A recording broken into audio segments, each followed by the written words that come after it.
All right. It being 7 p.m. on April 18th, 2018, call the Committee of the Whole of the Lisle Library District Board of Trustees to session. Roll call, please. Marjorie Bartelli. Here. Dave Fisher. Here. Richard Flint. Here. Thomas Hummel. Here. Liz Sullivan. Here. Emily Swistek, absent. Marjorie Wang. Here. A quorum is present. Item 2 on the agenda is the opportunity for visitors to speak. As per our policy, any members of the public can address the board for up to 5 minutes on any topic that they wish. And if they do, please use the microphone that is by the edge of the table. Any of the members of the public wish to address the board? I do. My name is Lisle and I'm a circulation clerk at the Lisle Library. When I started here, I made just a hair over minimum wage, and I always thought, my daughter was in kindergarten, and I thought, well, after a few years, I'll be doing something else. I've been here for 15 years now, and I guess I like it. I think one of the things that I like most about the library is the people that come in. I like to interact with them. I like to talk to them. This is really difficult. I would like at this time to challenge the board to take the library into the future. I would like you to look at different things that this library doesn't have that many other libraries do. Like, I'm really jonesing for a 3D printer, okay? I consider the library a co-op, where everyone puts their tax dollars in, and we get a whole heck of a lot out of it. I can leave here with dozens of DVDs and books and things that would cost me a small fortune if I went into Barnes & Nobles or Target to buy them. I don't see a lot right now with the library where we're moving forward with new technology, where we're providing things for our patrons that are new. Okay, I also am here to show you the face of the staff of the library, that we are people. We have a budget just as the library does, and cutting any time or pay affects us. It also probably will affect staff's retirement. A lot of staff are going to be retiring probably in the near future, not to call anyone old. I would like to challenge the library to look at other ways to save. There are hundreds of small ways. Just look up at the ceiling. We keep replacing compact fluorescents. LED lights over time would save this library a lot of money. You can look at any site and get the numbers, they're all there. You don't have to even change the fixtures anymore, or the ballast. They interchange right there. Also, another thing that has bothered me is talk of selling the lots that have been bought by the library. This building is landlocked. When you bought those, it was a really super huge positive thing for the library and the community. If you ever do decide to expand, it gives you that option. I've heard talk of selling those lots. That would be a wrong thing to do. That's going to lock you in to where you are right now. And it's going to keep the library from moving into the future, as they should. As a board, you're supposed to be looking at ways we can move forward and what's going to happen in the future. So no, the community may not want a new building at this time, but the goal is still to provide for them what they need. I know these people. I see them walk in here every day. I see them use the public computers. Some people depend on this place. They depend on it. Don't take time away from that. Don't cut down the hours of operation. And take care of the employees, because I want to have a Jimmy Fallon moment here. Every survey that's done, the patrons always say one of the things they like is the staff. This is my very favorite one. What do you love about the library? The amazing books and the librarians. And I'd like to give a shout out to this person because I laugh every time I see this. I took a screenshot of it on my phone and I sent it to everyone. So, thank you for your time. I hope you consider what I said. Thank you, ma'am. Any other members of the public wish to address the board? Would it be okay if I closed the door? Just wanted to. Thank you. Right.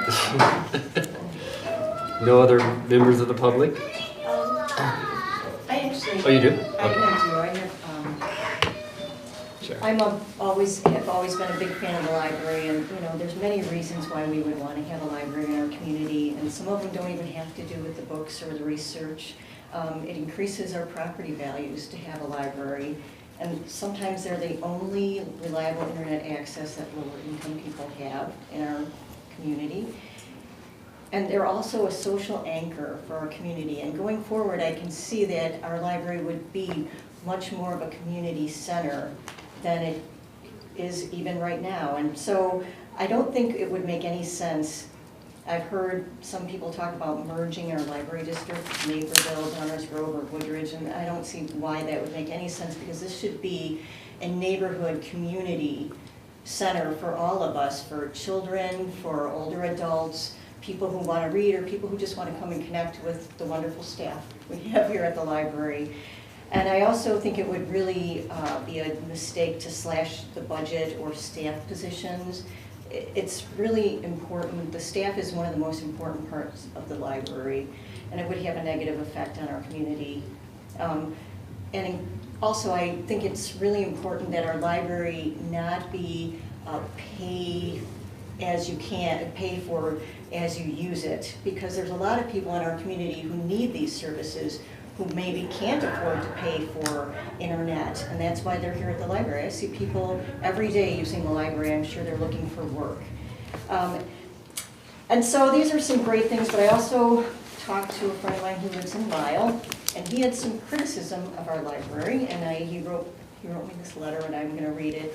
He says, in today's world, the traditional Webster definition of library remains valid, but the charter has grown to include other media, and importantly, to include aspects of a community cultural center. The Lisle Library hit that mark, but consider, any library of today is in competition of sorts with any major chain of bookstores. The collection of materials in a library needs to be exhaustive and current. So here are some of the things he said. I needed a book showing the mechanical interlinks used in a steam locomotive and the science, mathematics, and engineering practices used in developing these links. I was seeking a book on the field geometry of a black hole's event horizon. He was searching for a book on ancient Chinese clothing, desirous of a book on discrete analog electronics design, after an engineering book on modern aircraft, fly-by-wire, and instrumentation systems. And he said, yes, I agree these are somewhat eclectic topics, but I remember when Borders first opened in my area around 2000, and after that, they started selling more diaries and calendars than books, but in the first years, I could go there and find solid material on every one of those topics above, across many titles. And today, he can't. Barnes & Noble is also selling mostly calendars and diaries, and he went back to the library, and there as well, he found not these topics. In one case, the black hole, the library's computers helped me identify and request a book be imported from somewhere else. But of course, I had to wait for that. They had a book on electronics, but it was at high school level. So my point is simply that if there are discretionary library funds to be spent, I would prefer that these funds be spent on books. And he says, I personally like to read fiction. I often read or hear about great fiction books and write down the title and author, so the next time I come to the library to search for them. Last time, out of 10 books, only 5 were in the catalog in any format, and none were available. I don't even attempt to find anything on the current bestseller list. I know there will be holds on it. And I have to say, I agree with that last statement, because there are many books that I would like to read, and I go and I look, and there's 4 holds on it. I go, well, maybe next year I'll read it, because there's just no way. Thank you for your time. Thank you, ma'am. Any other members of the public wish to address the board? Are you guys thinking of cutting back the hours? Oh, you're not? No. Okay. I go to a lot of different libraries, and this seems to be pretty much the regular hours for everybody. Anyone else wish to address the board? All right, we'll move on to item 3 on the agenda, which is the approval of the minutes of the April 4th, 2018 Committee of the Whole. I'd like to propose a correction. There was a misspelling at the top of page 2. The phrase was staff-led. Right. I think it was spelled L-E-A-D. It should be L-E-D. Good. That was Good catch. Yeah. Yes. All right. I'm sure that was a Microsoft Word error. Not That's right, it wasn't spelled personal check type. right. All right, we'll make that change. Someone wish to make a motion to approve the minutes as amended? I make a motion to approve the minutes as amended. Is there a second? I second. Any discussion on the motion? All right. All in favor? Aye. Any opposed? Motion passes. Item 4 on the agenda is the fiscal year 2018-19 budget discussion. I believe the director has a PowerPoint and some handouts. This is a fresh copy. Let me get the rest of the board. There was an adjustment made after meeting with the treasurer. We saw a $1,000 omission in the 16-17. Are all the lights on the recorder? Soundboard. Yes. Okay, good. I just wanted to make sure. Beth, you need a copy? Yeah. So this doesn't affect, the omission, it doesn't affect our 18-19 numbers, but we wanted to make sure everybody had a fresh copy here. And I also have a copy of the PowerPoint, so can I pass this one? So the only change on this is from a actual, $1,000. for actual It's- 16, 17, nothing with the Yeah, budget. it's not Okay. actual, it's just the budgeted. So it's in the budgeted column, the $1,000 for ComSci assistant plan. It didn't show on the previous draft. You can take one.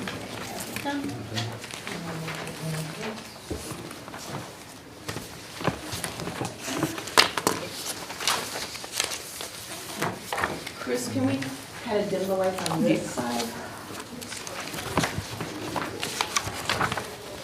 I don't think we need them all.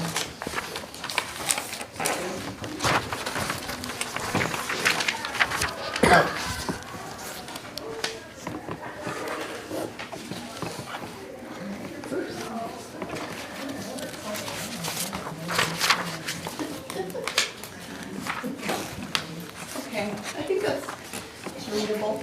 And everybody's got a copy in front of them. Okay. On April 4th, and this is just to recap, on April 4th, the board discussed the first half of the budget, which included costs associated with building, operating, insurance, contractual, equipment, materials, programs, and restricted use. And tonight, the board will discuss personnel, employee and trustee development, special reserves, building and maintenance, which is also known as the .02 fund, and revenues. And then at the end, we'll look at all the categories together in the expense summary. And then just a reminder to everybody that our fiscal year starts July 1st. Okay, we know it's hard to read for the audience members, but I wanted to go over each of the categories, each of the pages in our packet. This category page includes salaries, insurance, pension, FICA, and unemployment insurance. Please note that the IMRF and FICA are indeed separate funds, but we show this page as a composite of all the costs that make up our employee expenses. So you'll see that I've drafted a decrease in budgeted expenses by 1.3%. I made mention of this at a previous meeting, and since we're discussing employee costs today, I do want to note that we're in a very reasonable range according to the Illinois state standards. We receive grant funding by using these standards, and they document that salaries alone typically account for up to 60% of the budget, and The Lisle Library District salaries are about 46% of the budget. And then when you combine salaries plus benefits, the standards mention that they can account to up to 70% of the budget, and our costs, including insurance and benefits, are 60% of the budget. So we are in a good space regarding keeping within the standard ranges of employee costs in relation to our total expenditures.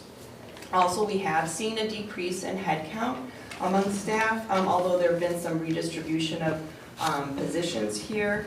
Back in fiscal year 16-17, we had 67 employees, and we currently have 63. So our salary subtotal is at a 0.66% decrease. And then I do want to point out, I know you see some negative 100s up there, that the zeroed out Sunday hours does not mean we won't be open on Sundays. It means we are going to straight pay system for Sundays. This is something new. Whereas in the past, our full-time staff who were scheduled for Sunday work worked overtime and were paid time and a half. They worked an extra day. So if they were scheduled for a Sunday, they worked 5 days, and then they worked an extra day on Sunday, which is about a 4-hour shift. We are open 4 hours on Sundays. It's not a full day, and then staff rotate Sunday work. So with this new system, full-time staff would work that 5-day work week instead of 6. And then most staff who are scheduled on Sundays work 1 or 2 Sundays a month. So straight pay will mean the department heads will have to schedule their staff more broadly to cover Sunday work. And the straight pay system will save, you can see in the one category there, moving the Sunday over about $70,000 in budgeted expenses this year. And even with factoring in modest raise, it's still a savings of about $15,000 for budgeted salary expenses. Could I just ask a quick question? Does that mean, this is a great thing that you've done here, does it mean that if I'm one of the staff that's going to be working on a Sunday, and that's 4 hours, would I work then 4.5 days during the week, and then that? I'm leaving it in the hands of the department directors. It may work more than a 7.5-hour day one day, maybe an 8-hour day for 3 days. Got it, okay. You'll note that we do budget for health insurance costs per recommendation from the Library Insurance Management and Risk Control Combination Group, and better known as LIMRIC for us. And you'll see just under a 5% increase here. I am not recommending changing our cost-sharing plan this year due to the Sunday straight pay initiative I'm proposing. The straight pay will financially impact those 31 staff who receive health insurance. And part-time staff, of course, don't receive the health insurance. You will see a reduction in the tuition reimbursement. We do have a policy that provides for formal training or education compensation, whether it's a degree or a certification. There isn't a delineated line amount in our policy, but it does have some strict criteria. Such as you must be a full-time staff person, you must provide a detailed report as to why you want to take this class or course, you must achieve a grade B or better within the course, there is a 2-year commitment requirement for employment, otherwise you reimburse the funds, and all degrees and certifications must be completed within a 5-year period. So I haven't received any notification from any of my department heads regarding tuition reimbursement. So I didn't budget for it, but we can't allow for it in our B&A. So we can allow for the possibility when we do the B&A in September. Can I just ask another quick question? It goes back to the benefits. What percentage of the total benefits do employees pay for? What percentage of the total benefits? Yeah, I mean, they pay for a certain... Like for pension? No, I'm thinking for health insurance. Oh, the health insurance. Okay, so right now we have a plan where it's 95.5%, and we also have a 25.75 for family coverage. Okay, what does that mean, 95.5, and what was the other? 95% is paid by the library, like an HMO, and the employee pays in 5%. And then as far as a family member covered, the library would pay 25%, and then the employee would pay 75%. Okay, thanks. In IMRF, here our rate is lower, so the library's contribution is lower. This is due to being better funded, and our IMRF rep illustrated this last week at our board meeting. And as far as contribution, staff also contribute to IMRF. They contribute 4.5%. Our FICA expense is directly related to our salaries, so you see a 0.66% decrease, mirroring the decrease in our salary expenses.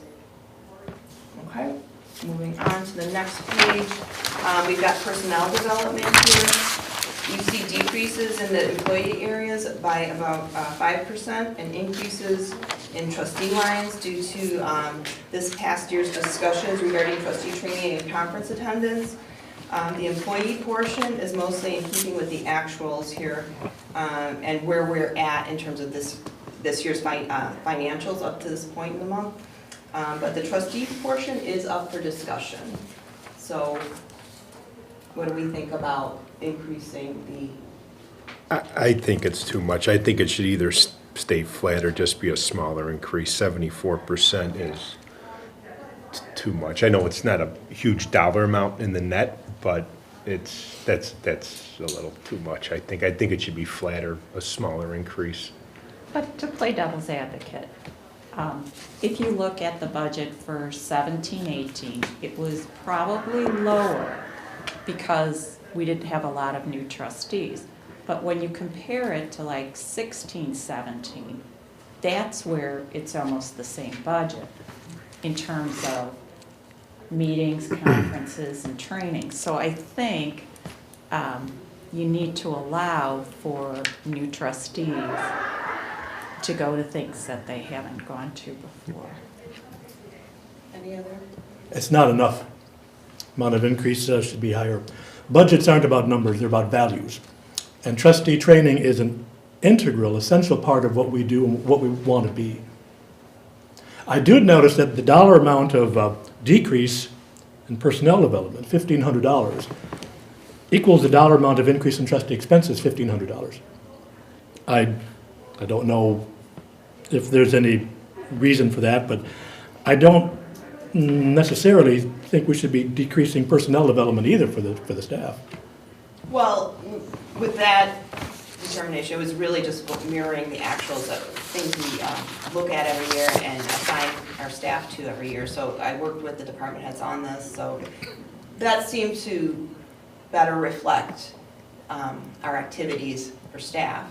But as far as trustee, do you recommend another number, or Liz? Well, I do have, and I agree with Richard in terms of understanding what trustees are doing across the country. And Jay, this is a question for you.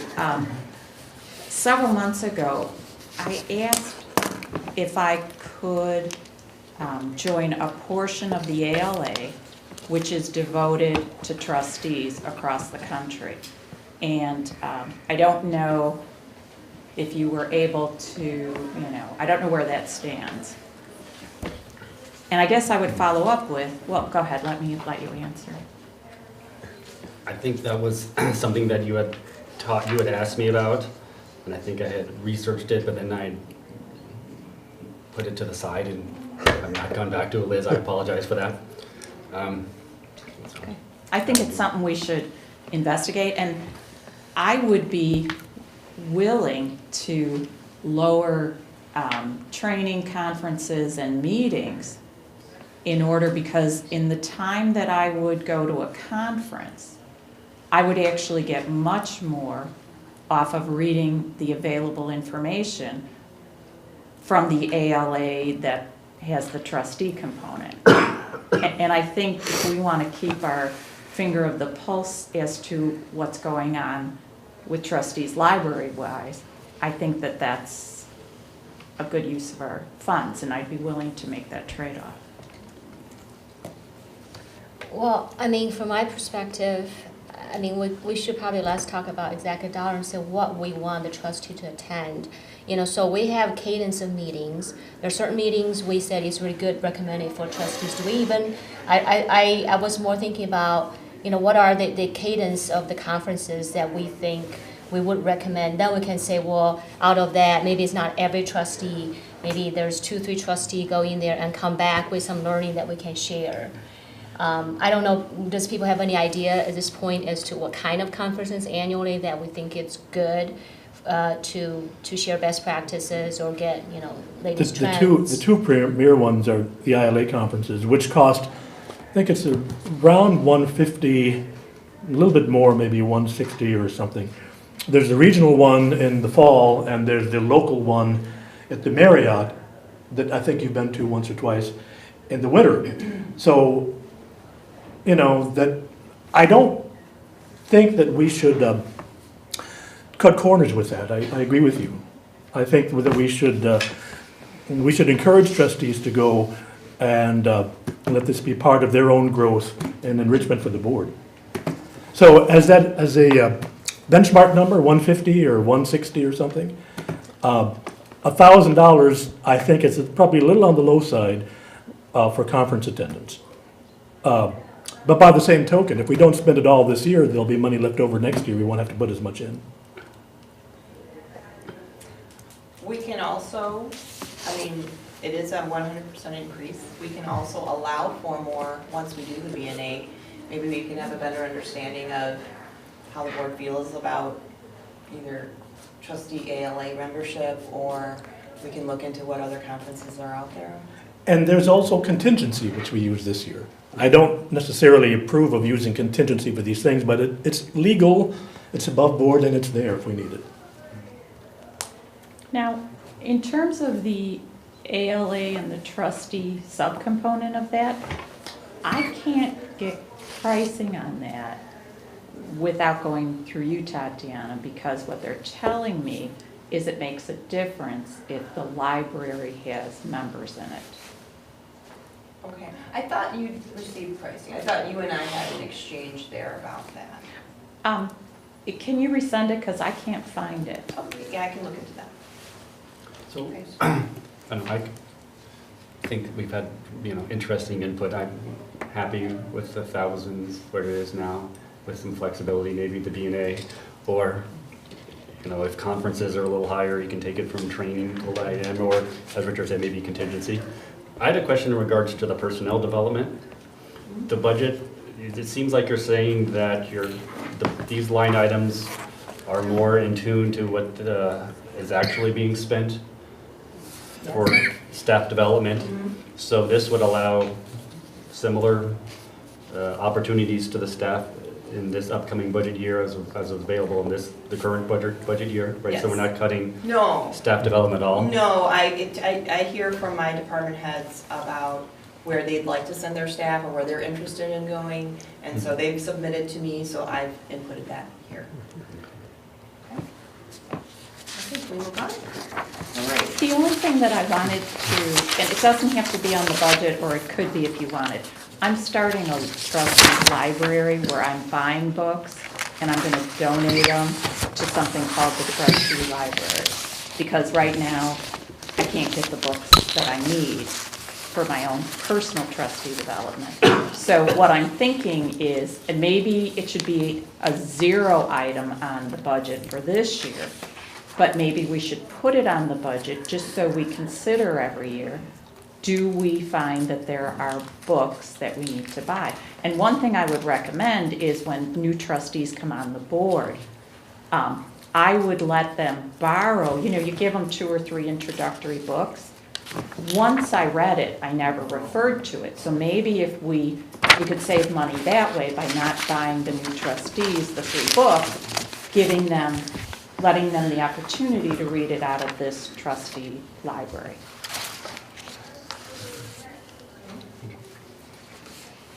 Any other comments on that? All right, building and maintenance, or the .02 fund. This is a separate fund, separate account numbers here. This fund is primarily for smaller building repairs. maintenance, and equipment, which also includes IT equipment, to ensure that the building remains functional and safe. Larger capital projects here are expended via the special reserve fund, such as if we needed to add square footage or add an entire roof. The physical plant committee met on April 10th to discuss these smaller scale projects. And you do see an increase in the cost due to the expected projects for 18-19. The next slide here. Can I ask a quick question? I've got a question. You go first, Go ahead, Mark. Tom. Okay. So I know we talked about the keyless entry at the physical plant meeting a little, and I know you said there's an expense up front. Do you have any ballpark figure on that roughly?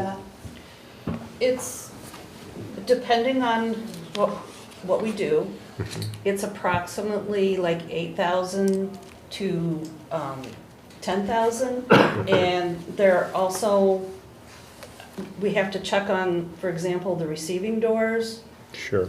And there could be some Internal doors. painting, drywall work Oh, to right, be around part of that might be a separate billing. Okay. So we have I've included the list here in the slide. Sure. So, If I could just, are you going to still talk about it on this? Yes. Or- Okay, Yeah. and then I'll follow up. okay. But I do have a question. I'm sorry, go ahead, you were in line. Beth, I noticed on page 3 and 4, we have reference to stormwater. Right, I'm gonna talk about Is that two different items, Yep. one item? It's, Okay. well, I'll get to that. Okay, and then also, on page 3 for budget 18-19, how did we arrive at the numbers? Network, 60,000, maintenance, 30. Do we go to bid? Do we have a general estimate of what these things cost? We do, we have some ballpark figures. Okay. We had our IT manager call all of our vendors, so she gave Beth some ranges. They can't give us a strict quote yet, but they gave us a kind of a range, so that's what we budgeted for. But I guess when you say we speak to our vendors, is there any way to get a couple different figures for each category? Sure, I mean, with the roofing project or the gutter work, that would get 3 Okay. quotes.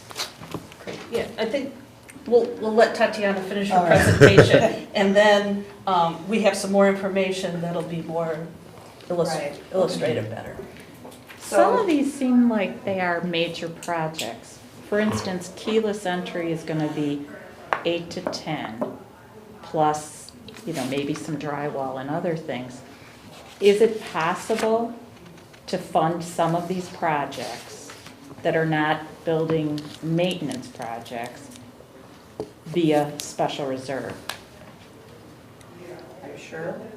If the board decided to do it that way.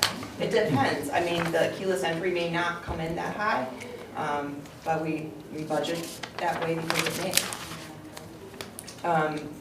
So this next slide illustrates the draft list of projects that were discussed in physical plant. The projects in blue at the top are the facility or building projects, and then the yellow are more equipment-based or IT-based. Anything that's in black shows that the work has been completed, and then anything that, the text that is red is our anticipated projects. Beth did provide background at the committee meeting, and members were mostly in agreement regarding the proposed projects, I'd say, noting that larger scale projects would come out of strategic planning committees. So looking through this list here, the 16-17 list are the completed, but as far as the rest of this fiscal year, we are still looking at ADA bathroom, automatic doors. We are looking at a replacement plan for some computers, and that is an ongoing cycle for replacing public PCs as well as staff PCs. We're looking at 2 switches, IT, and then also upgrading MS Office for the public. And then in 18-19, after July 1st, we're looking at some sidewalk and concrete repair work around the building, and we've got some slides to show that work next. Some masonry repair and maintenance where we had an incident where some stones fell off the side of the building, and so we discussed having someone come out and do an assessment about the other areas in the building, around the building outside. The drainage plan and the rain issue. So we did budget for someone to come out, and we'll see a graph soon, to assess our problem area, because we've had some flooding in our parking lots. And so we budgeted for like an assessment and for someone to take a look.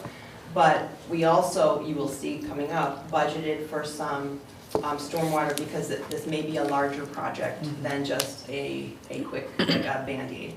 So, so that's the two areas in drainage. Painting in and out, Beth did reference, I didn't change that here. It's mostly caulking, window caulking, and maybe some painting around the building. Server room ceiling repair, we've got some tiles in the ceiling and some holes in the tiles where we'd like to fix that area.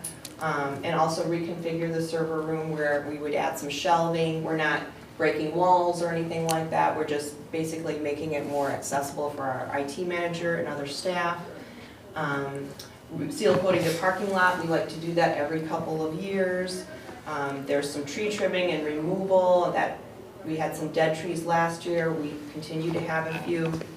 And then the IT projects, we're looking at a security camera on the west end of the building. And then replacement plan for computers and monitors, again, that's a cycle. Upgrading our server to support a new version of Polaris that just was released. Some wireless routers, switches, and then the keyless entry system. It's kind of borders both facility as well as IT, because there's a physical aspect as well as a software piece. And then wireless POTS lines, those, we're looking at a project with Verizon to support possibly our elevator phone and making that emergency call phone there wireless, as well as our fax machine, right? Okay, you wanted to follow? The finish on the keyless entry.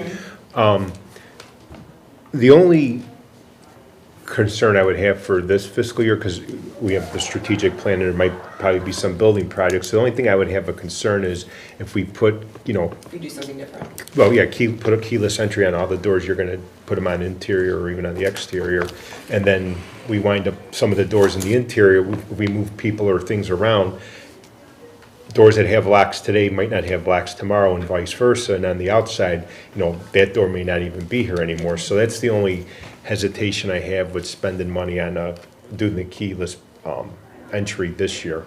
That might be a better. It could end up being at the end of 19. Yeah, or 1920, Yeah. yeah. I agree with you, because it'd be a shame to not only install them, but have to repair drywall and do painting, and then find out, you know what, we're gonna reconfigure the entrances.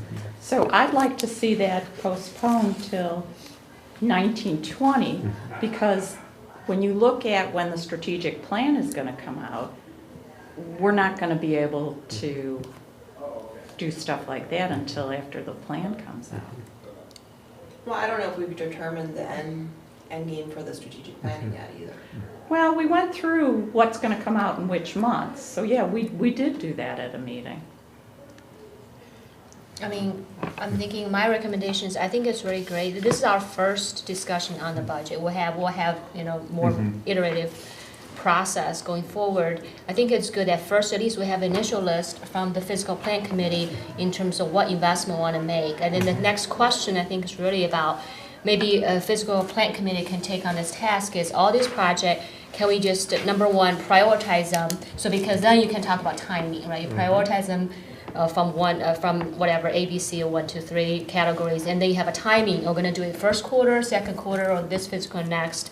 And then, as Marge mentioned about this, maybe if we have approximate costs, we can refine them as we go forward. Approximate cost range of estimate, that'd be great. And the last piece, kind of Liz mentioned, maybe it was potentially source of funding. Is it going to be 0.02 or is it going to be a special reserve? And then we can review that list on a quarterly basis, and as we are, you know, strategic plan comes out, then we can readjust the prioritization, and I think we can make it as a live document. So it's not like today we're going to vote on this and and say, hey, this is all set for the next year. And a lot of these building projects are weather contingent. Yeah, and if I'm not this is subject to change. It was stated at the physical plant meeting, right? This wasn't a finalized. Of course. Yeah, no, yeah. I mean, yeah. Nothing a committee does is ever final. Nothing, committees can propose and then the board can dispose. Not even in the context of the committee is it final. Everything the committee has done so far is just provisional. It doesn't even have a sense of what to propose to the board yet, so, no. Okay, and then, next page, I'm gonna let Beth talk. Before you go on, since who is the chair? Are you the chair? I'm the chair, and it's of- Marge and Emily. Okay. I'm wondering, and I brought this question up before, can you look at usage on the PCs? Because let's say we have 16 today, and let's say the usage says, I don't know, go ahead. May I ask a question? I'm sorry. Oh, Are you talking about the PCs in the lab? yes, I'm Or talking about the all PCs in the lab. Okay. Because this refers to both types of PCs, right? All of it. All Okay, PCs. because what I've personally observed, and I've been here when the library opens, different days of the week, I've been here during lunch, I've been here after the kids come, when their schools are out, and PC usage over time has been dropping. But I don't have any statistics with that. So if your facility committee can take on, every PC should be able to give usage statistics, and maybe we only need to upgrade or replace 10 of them. I don't know what the right answer is. Or by max, Sorry? or by max, because we have PCs. Oh, right, exactly. Maybe the right answer is half and half. I don't presume to know that. I thought you said max, M-A-X, and I'm like, what does that mean? Okay. The other thing that I would ask about, and I'm concerned about investing in a computer system now that may end up going to the cloud.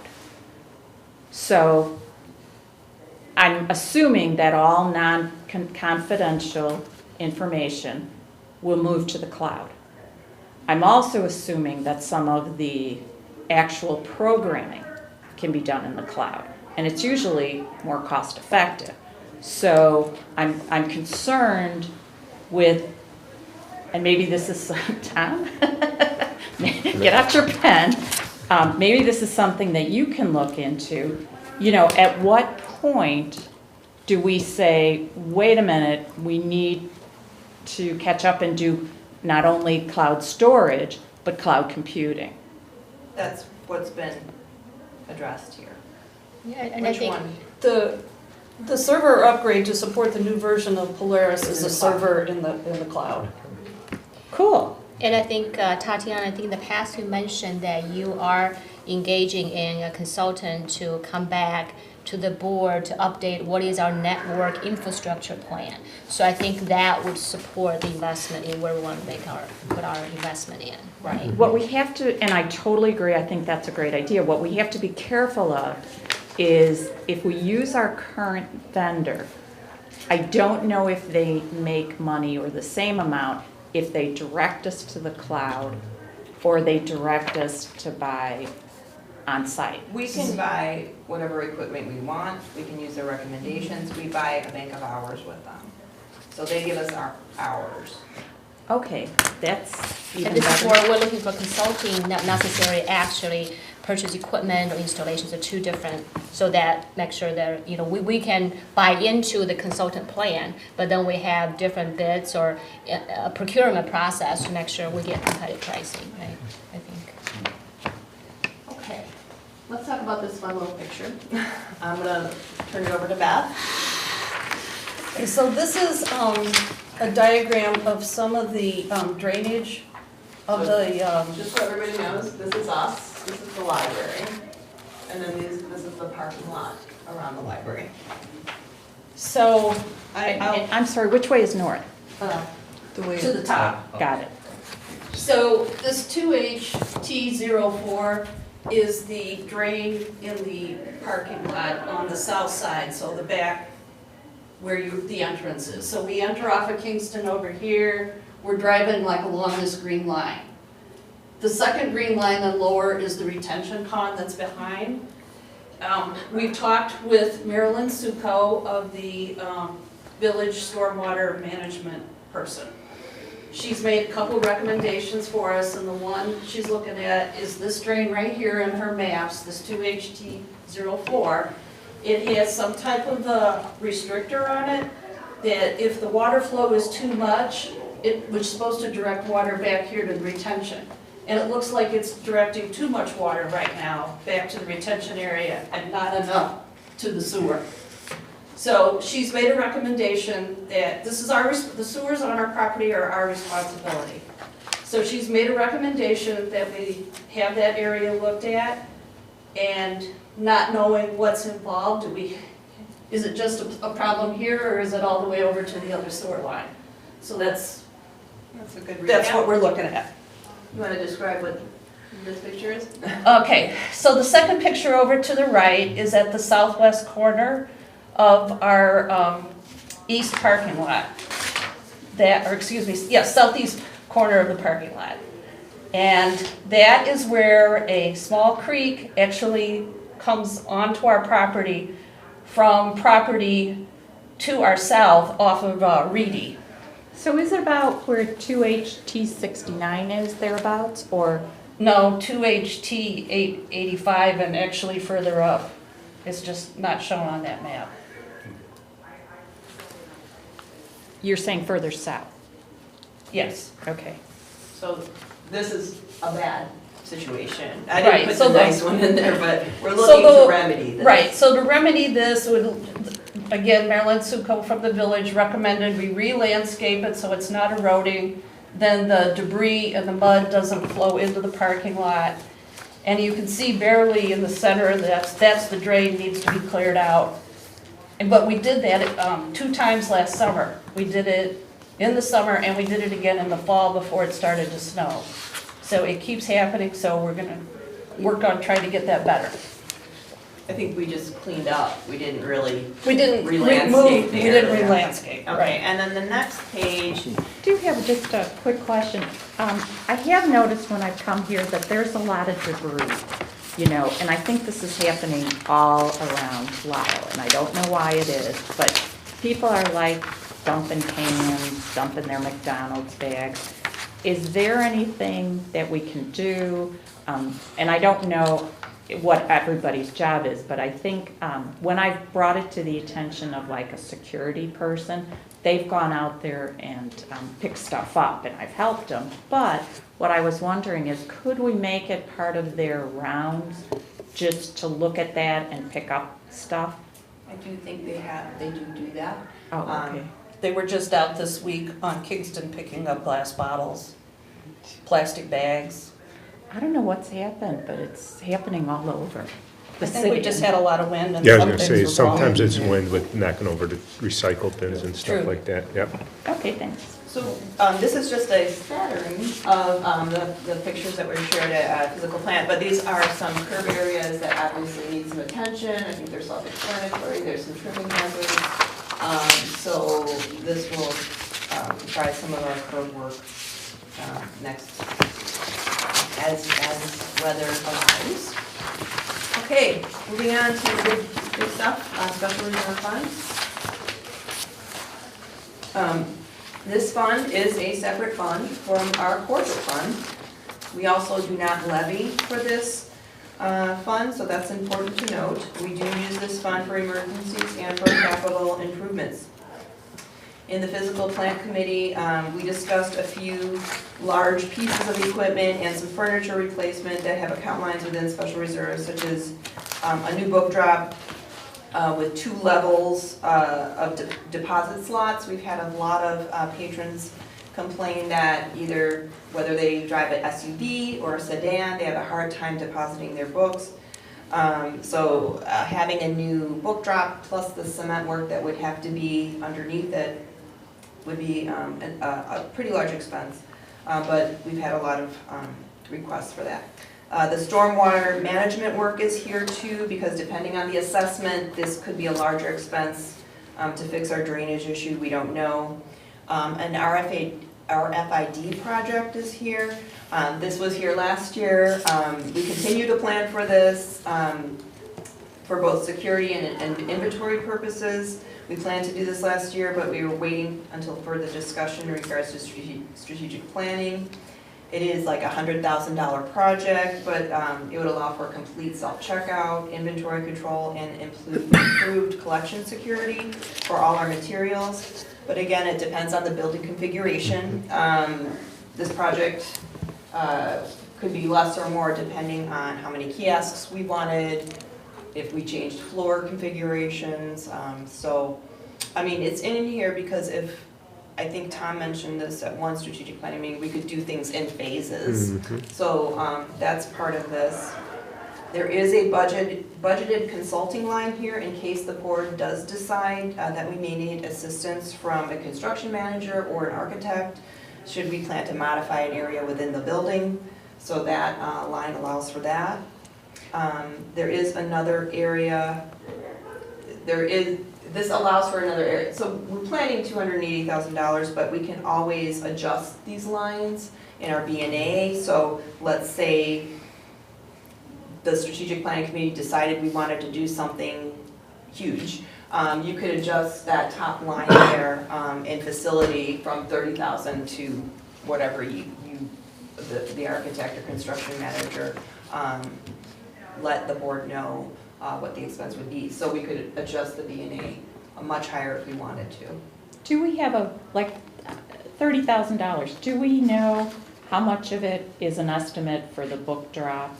The book drop could be anywhere between 8 to 15. That's the full book drop. That's the landing, the cement landing platform for it. Was there any other costs involved? Labor. If you needed a railing or something like that. And stormwater management, we just don't know yet until we have an assessment. With RFID, is that a one-time cost, or are there periodic updates and revisions? It's basically a one-time. There may be some additional like tags that we would have to order year to year, but it is a one-time.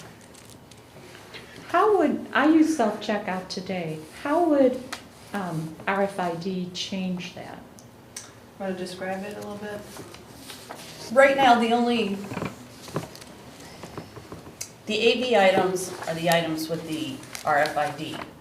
The books do not have RFID.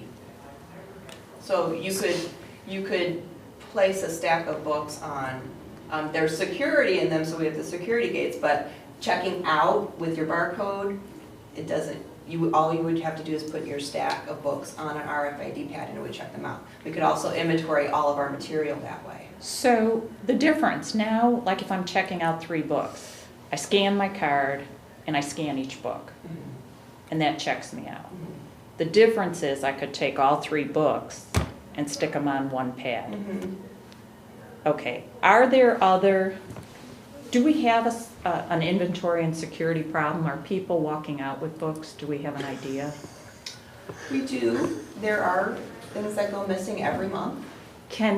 What I'm concerned about is the cost-benefit analysis on the RFID. If it's going to cost, let's say, $100,000 for argument's sake, and maybe this is another one for your committee, Tom, so get out your pen. What are the pros and cons? Because if we're losing, $10,000 in materials a month, then this would probably be justified. If we're losing, a couple of books that each cost $100, then I'm not sure that this project would be justified. Especially because I'm a heavy user of self-checkout. And for me to scan 3 books, the time difference is not that great. Yeah, and I know there was an issue before I got on the board where somebody was old former custodian, not an employee, but an outsourced custodian, and they steal like tens of thousands of dollars in books. It was high, and a big piece of it is inventory. It's inventory. It's not just theft So you prevention. can keep track much easier. And I lost my train of thought on another point regarding what you brought up. Also, there's security. other enhancements that could be part of future, the way that circulation is done. You can have sorters Mhm. at the return boxes. They're becoming more and more compact right now. These are the automated ones, right? Yes. Yeah, there's some streamlining that happens with RFID. Okay, could you possibly, okay, get out another piece of paper. I almost think we need to see what the project is, a definition, and I've read RFID in libraries and how it can be used. But usually when you make an investment in technology like this, you look for a cost-benefit analysis. Yeah, and I would probably say if it's 6 figures, that's something that would come before the board for a vote. So it's 20,000 we have to vote above? 25,000 now? All right. So I But mean, somebody has to do the homework. no. I mean, well, I'm sure staff will be Well, and I'll interviewing say multiple this, I mean, vendors. almost every other medium to large size library has RFID. All I've heard is positive work, and it is, like I said, it's a one-time cost, and then it pays for itself down the line.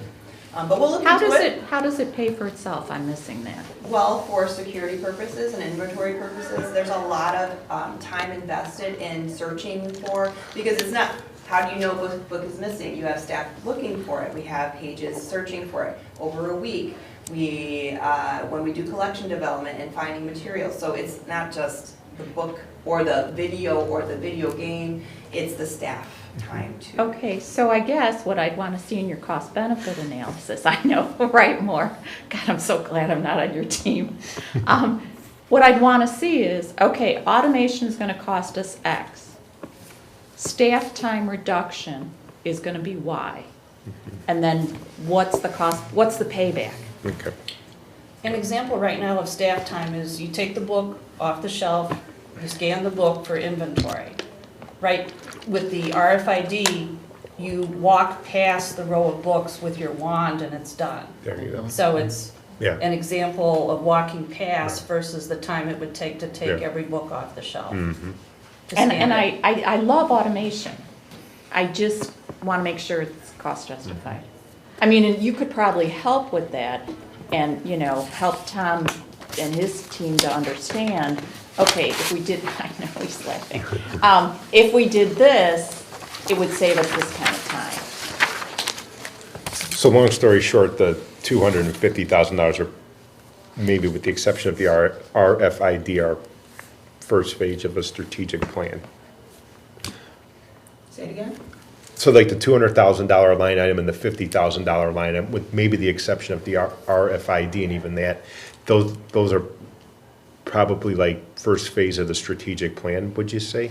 Well, I think that's for the committee, Okay. but Oh, okay. I would Okay. say that, Okay. yeah, contingent on discussion Right. there, yeah, Okay.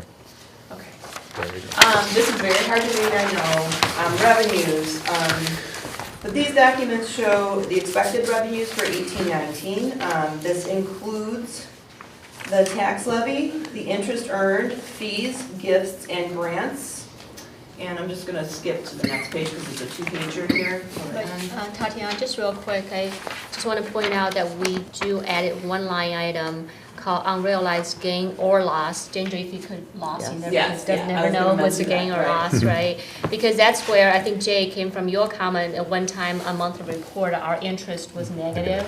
And one of the reasons is we combined our investment gain or loss, which is not true, gain or loss, with the actual interest earned. So we want to separate these two line item in our budget. So always going forward, as we report out, so we can actually say what's the true interest to make a clean account.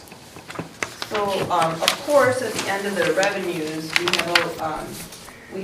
since we lowered our levy last year, the revenues are indeed lower.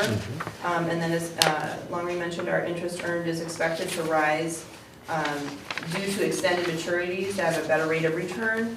And this projection is from Mellers, but per the treasurer's recommendation, the unrealized gain and losses, and we will add the losses, the slash losses, will reflect the appreciation depreciation on investments. So it'll be a paper loss or gain, but the interest earned would be true, as she mentioned, before it was combined.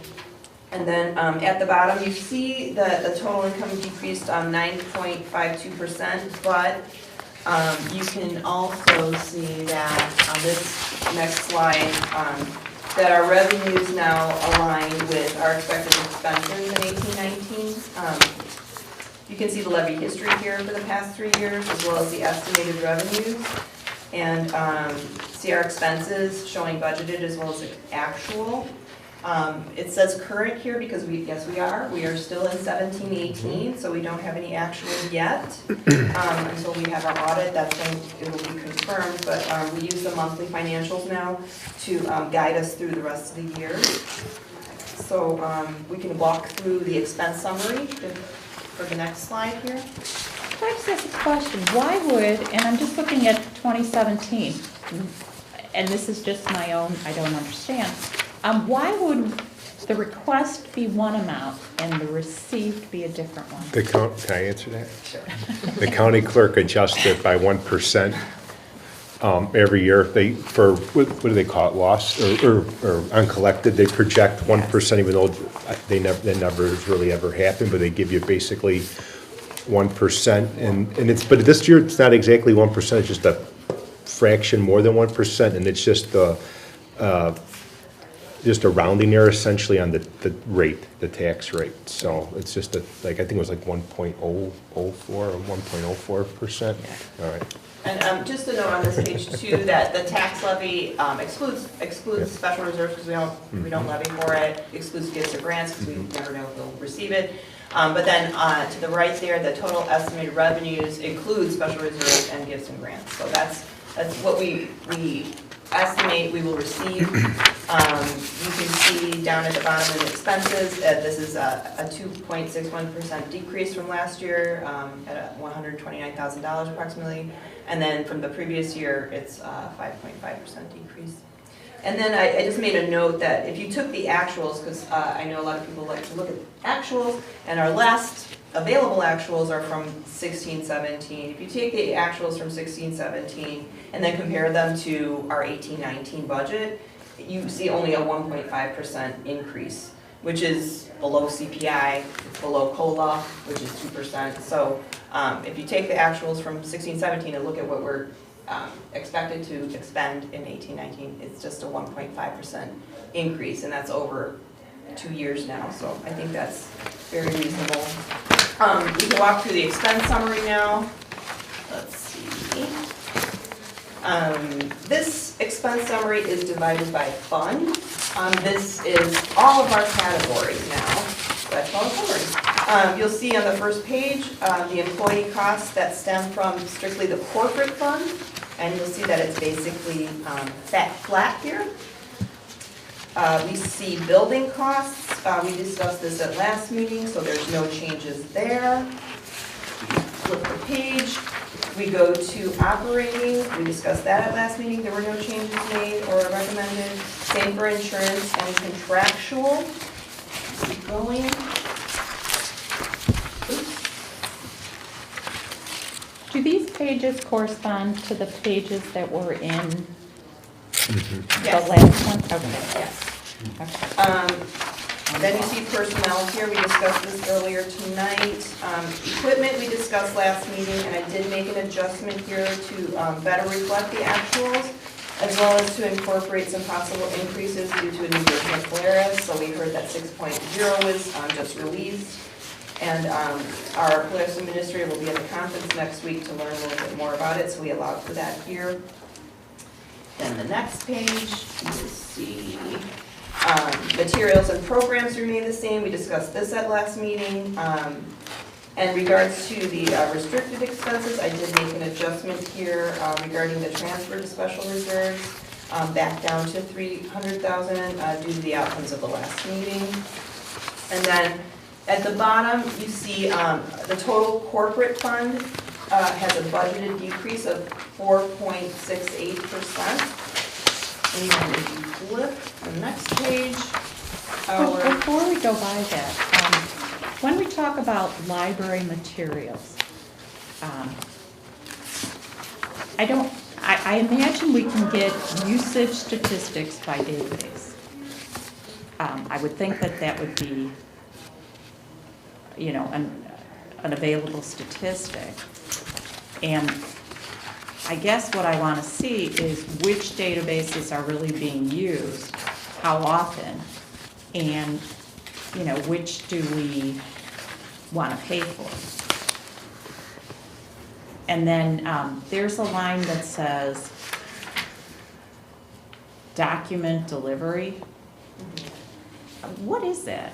Interlibrary loan and our OCLC, Membership? yeah, membership fee for interlibrary loan and cataloging fees too. So the document delivery, are we paying for that when we send something, when we receive something? Both, and it's our participation in that worldwide interlibrary loan.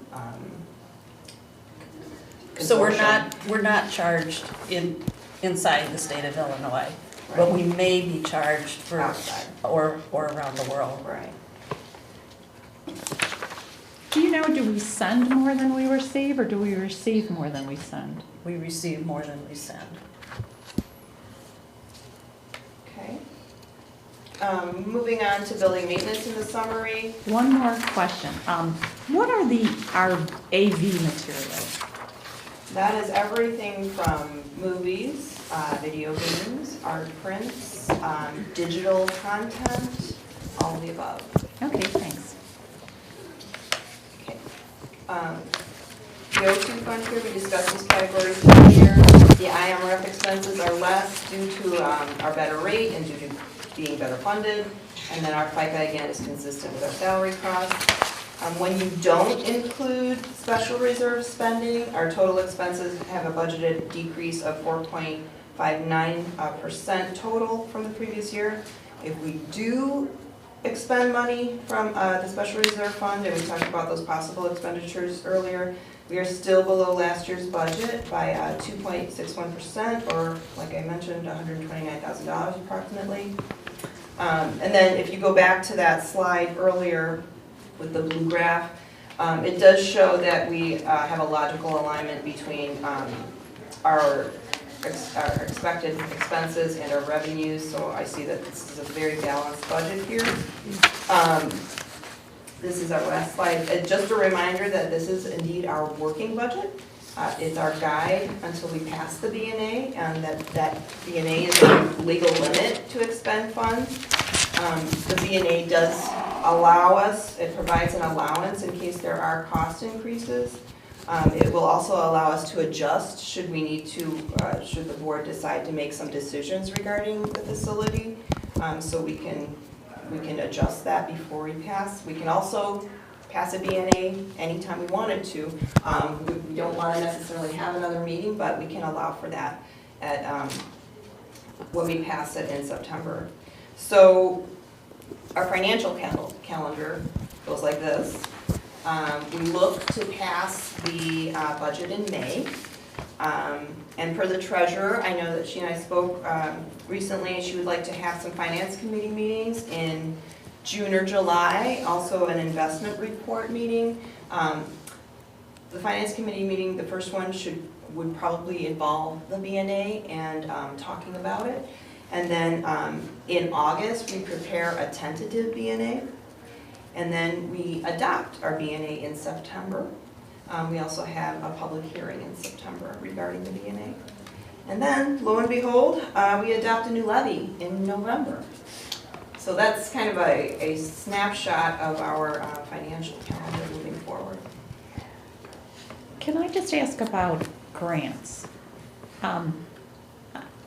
Is there a reason why we don't anticipate receiving any grants? Do we file for grants? Do we apply for grants? Well, as you know, we filed for the per capita grant, and we have yet to receive it. So there's no telling. How about other grants? We, depending on, we've had some literacy grants. They are small, usually between $1,000 and $2,000. So if they're around, if they come around, we file for them. Just because we don't budget for them, if we don't see them at the beginning of the budget, doesn't mean we can't accept. So we would allow for that in the meeting? IMLS just received more funding, like $317 million. It was just announced recently. And one of the grants that they're offering is between $25,000 and $100,000, and it's for technology. So I would assume, you know, if we want to go after the big fish, that would be one we'd want to go after. I would love to receive big fish grants. I think we need a plan for what we want to do. I know I've co-authored a grant here many moons ago, but some of the smaller grants I've helped out with the language on. You have to have a plan. You have to have a plan to expend the funds and how you would, sometimes it's a 3-year plan, sometimes it's a 5-year plan. So before you apply for one of these grants, you have to have something in place and ideas. And so that's what we want to glean from the Strategic Planning Committee, I think. And there's a lot of overhead involved with complying with the grant. They don't just give you a check. Well, if we implement RFID, we're going to free up people's time. So that's all I have for the presentation. Great, thank you, Director Weinstein. That was very informative. Does any questions or comments from the board in regards to the draft budget that was presented this evening, in addition to the ones that were asked during the presentation? If not, we heard I have a comment. If I take what we have spent year to date over 9 months, because we have details for 9 months, and if I create a monthly average, which is simply dividing by 9, and then I multiply that times 12 to assume, using straight line, that we can estimate what we're going to spend at the end of the year. That's like $4.376 billion. And the problem I have with the budget is when I compare it to expected end of year, it's about 10% greater budget versus expected end of year. And I know that I've sent Jay and Tatiana an email requesting this, so my figures are very rough. So if you want to give me a better expected end of year, you know, I'd be happy to substitute it. But given that it's actually more precise to compare a budget for the future to expected end of year, and to have that be 10% greater. I think the issue is you averaged it, and some of our lines aren't expended until May or June. So we have some subscriptions, we have some plans for programming, a lot of larger programming in the summer. Cool. So if you can just come up with that and show, because I know the databases cost a lot. And I saw when I went through what we paid for already, we had hits for annual subscriptions for databases. So I know that in that regard, straight lining that overestimates the last 3 months. So I want to say, how much are the estimates versus the underestimates?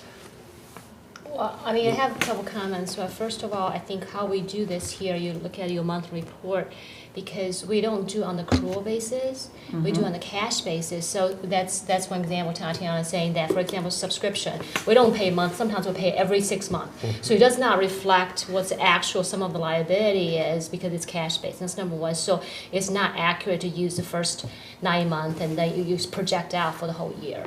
Totally agree. The second piece is about, I mean, I don't know you guys' perspective. My perspective, the board's goal is to approve a budget.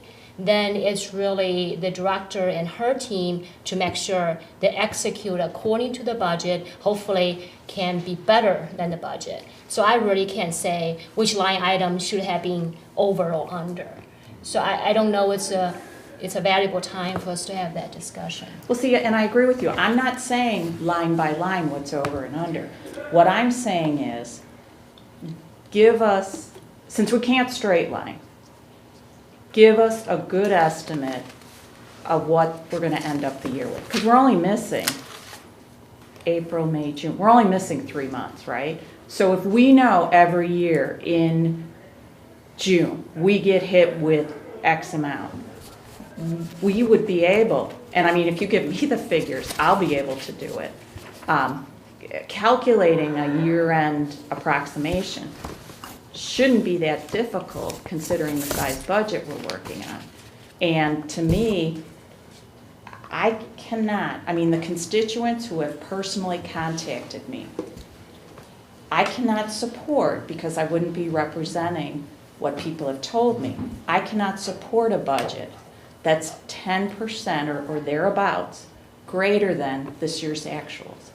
And I think what the people have been mentioning in regards to the inaccuracy of straight lining applies as well. And if you go back and look at the slide in Tatiana's presentation about the actuals from 15, 16, 16, 17, that was 4.65 million and 4.76 million in 16, 17. So I haven't done the projections for this budget, but I imagine it would be slightly above that. And the budget we're talking here is only 4.835. So I don't think we're going to be looking at a 10% increase from what actual comes out from this fiscal year. I think it's going to be a lot lower than that. I think the staff has done a good job of trying to true this budget to where we actually are in terms of spending for this fiscal year. But I kind of agree with both. I agree with Jay, and actually I think Tatiana's maybe even not giving herself enough credit, because if you look at actual 16, 17 without special reserve to this basically operating expense, from 16, 17 we're actually down roughly about my math's correct, $180,000 in the budget 18, 19, not including special reserve spending. So if you just look at the operating part, we're actually down roughly, I think, $180,000 or $178,000. I also do kind of agree with Liz. I think it's not bad to forecast during the budget process. You don't have to do it every month, but like when we get into the budget season, where some stuff you can just take like a straight line, you know, prorate it out. But then there's some things, some certain line items you do have to, you know, either we've already spent, so it's actually going to be zero for the remainder of the year, and then there's going to be some that we haven't spent that much, but then it's going to ramp up in the last quarter. And it doesn't have to be the exact dollar figure, too. It could be a very, you know, rough rounding estimate. So, you know, I'm pretty confident in staff that the spending's going to even be down in 17, 18 compared to 16, 17. So that actually might even make, you know, the constituents that Liz is talking about actually might make them even happier if they say, wow, we're actually cutting actual spending, not budgets, but actual spending. And then even this year's up to the next fiscal year budget, 18, 19, is even going to be lower than that. So I think there's you know, I agree, you know, I think, like I said, you're selling yourself a little bit short here when you just look at the operating budget. And then I think, I mean, it could be a good thing for everybody to see, because it's like, you know, I don't know how you could actually probably vote against this budget if you could see that this actual spending is consistently going down now for maybe 2 fiscal years, and now next year's fiscal budget is going to be lower than that. So that's. I don't think our objective here is to cut every year, to reduce every year. Our objective is to right-size every year. Some years it's cut, some years it's not. I think the constituents want us to find the right amount to pay with some flexibility, with some room for growth.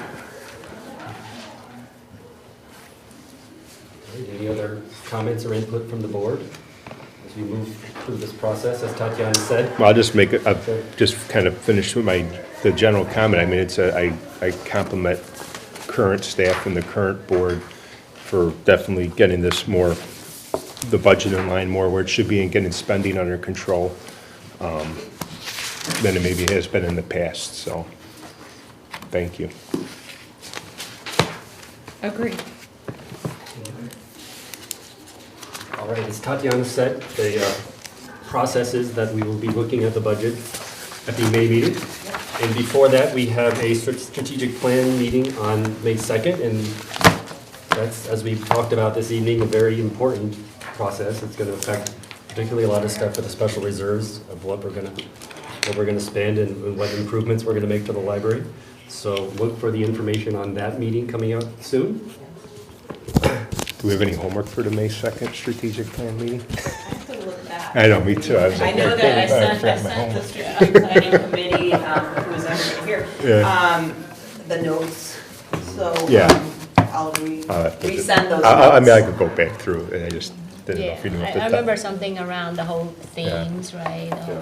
But that's an important discussion.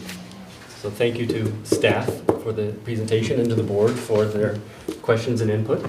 So if there's no other business, a motion to adjourn. I move to Make- adjourn. Second. We have a motion and a second.